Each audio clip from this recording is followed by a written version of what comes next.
Boden Lake, a beautiful place between countries such as Germany and Switzerland. However, this place is not so easy. Due to the large number of nearby airports, this place is considered to be the one with the most traffic. This fact played a big role in the tragedy 20 years ago. On July 1st, 2002, at 21:35 there was a terrible accident. On this day, there was a mid-air collision between a two 154M passenger plane and Boeing 757 cargo plane. The two 154 flew from Moscow to Barcelona, while the Boeing flew from Bergamo to Brussels. The crash occurred north of the city Überlingen, over the Boden Lake. 71 people died, most of them were children. And this is 45 school children from Russia who are waiting for their flight to Barcelona. Some of them go on vacation, while others go on excursion. They depart from Domodedovo International Airport. But none of them will reach their goal, Barcelona. Throughout July 2002, the Boeing crew flew on the route Bahrain, Bergamo, Brussels, and again Bahrain. On July 1st at 1:30 p.m., the Boeing flies from Bahrain to Bergamo. After just 6 hours of flight, it reached its target in Italy. Just at this time, the two 154 plane takes off from Moscow. The crew consisted of 5 pilots, and two 154 took a height of 11 kilometers. The Boeing 757 does not stay long at the Bergamo airport and after only 2 hours heads for Brussels. At this time, the two 154 is in the airspace of Europe, and now we're smoothly approaching to the collision.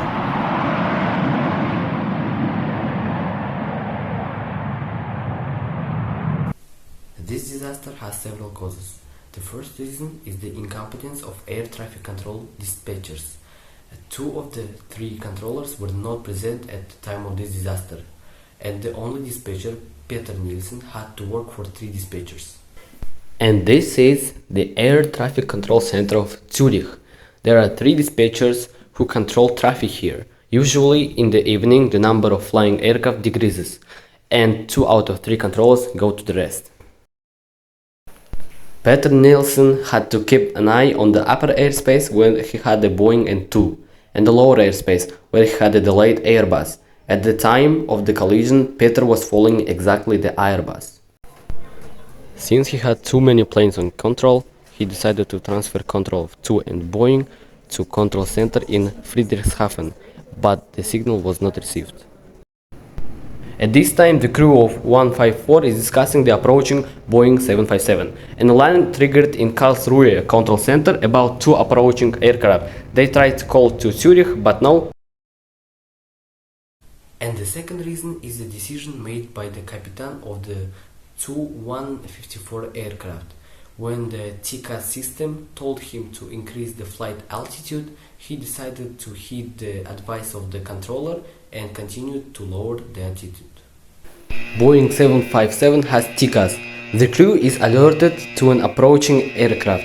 The system recommends lowering the flight level. The ship's commander does just that, but notifies the dispatcher only after 23 seconds.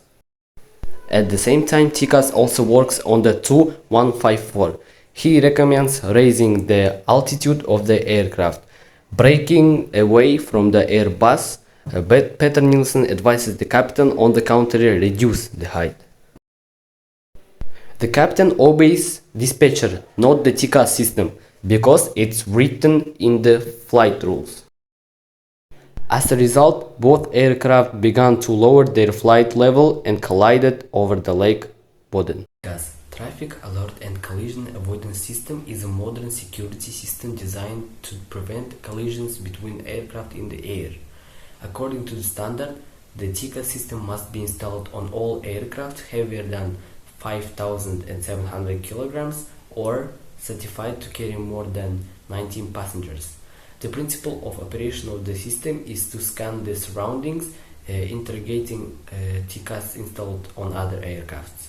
The received signals are processed to calculate distance, convergence, and altitude relative to own aircraft. And of course, such a tragedy had consequences.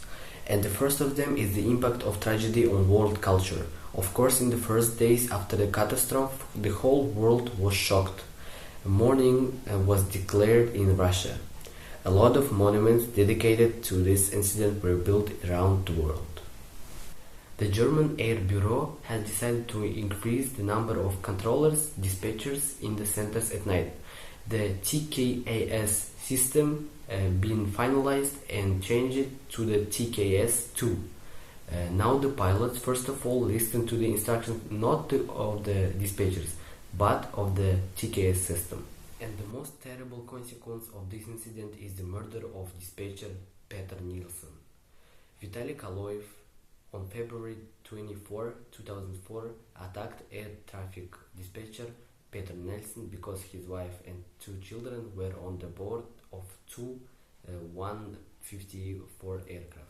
Kaloyev could not survive such a trauma and decided to take revenge on the dispatcher. In conclusion, the disaster we have explored in the educational video serves as a stark reminder of the devastating consequences that can arise from natural or man-made catastrophes. Through our examination, we have witnessed their profound impact on human lives.